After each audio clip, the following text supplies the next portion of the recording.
Hello everyone, আসসালামু আলাইকুম। সবাই কেমন আছেন? আপনাদের তো অনেকটা ভালো আছি। শুভ নববর্ষ। এই তো মেয়েকে রেডি করে তার আন্টিকে দেখাইতে নিয়ে গিয়েছিলাম। মেয়েকে অনেক দিন পর দেখলো, বাড়ি থেকে আসার পর আমি আর তার আন্টির কাছে যাওয়া হয় নাই তাকে নিয়ে। এই জন্য ভাবলাম যে একটু সাজগোজ করে নিয়ে যাই। এই তো শুভ নববর্ষ, সবাইকে জানাই নতুন বছরের শুভেচ্ছা।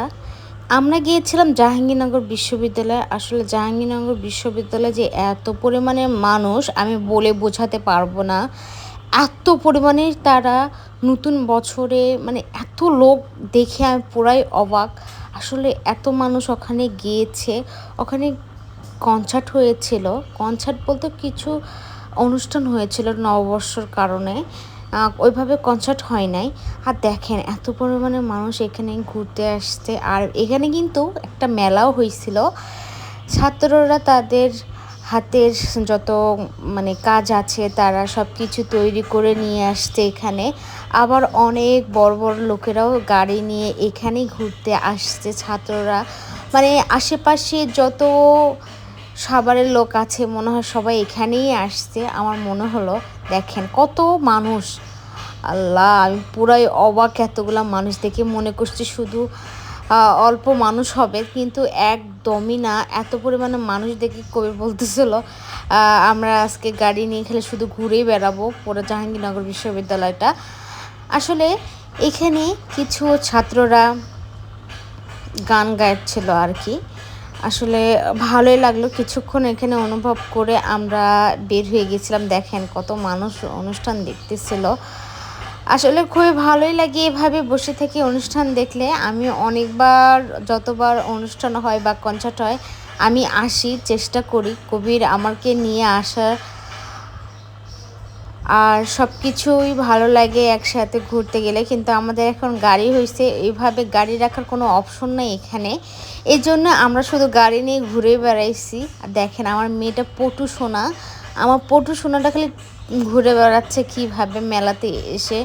আমরা কিছুক্ষণ এক জায়গায় গাড়ি রেখে মেলাতে ঢুকছিলাম। মেলাতে ঢুকে এত পরিমাণে দাম চাইছিল কি আর বলবো।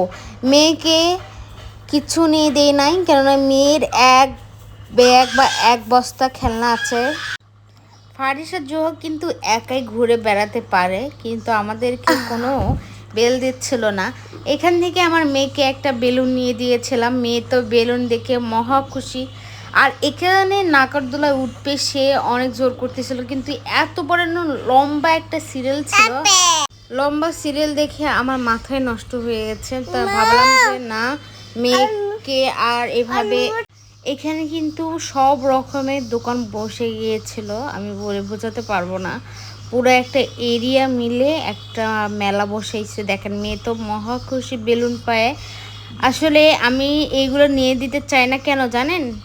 তার কাছে 30টা মিনিটও থাকবে না এটা। এই জন্য আমি কোনো কিছু নিয়ে দিতে চাই না। তারপর তার বাবা বলছে যে হোক, সে নেক, আনন্দ তার। কিছুক্ষণ রাখলে যথেষ্ট। এখানে ফুচকা খাইছি, মালাইকারি খাইছি। মালাইকারির দাম শুনলে আপনি অবাক হবেন। 20 টাকার জিনিস আপনার নিয়েছে 40 টাকা। তারপরও মেয়ে তো খাবে মালাই। আসলে ও আইসক্রিম অনেক পছন্দ করে। তারপর সব কিছু খাওয়া দাওয়া শেষ করে আমরা এখানে আসছিলাম। রাতের ডিনারটা এখান থেকেই করে যাব। এই জন্য ভাবলাম যে, বললাম যে চলো রাতের ডিনারটা করি এখান থেকে। আমার জামাই কিন্তু খাওয়াইছে আমারে।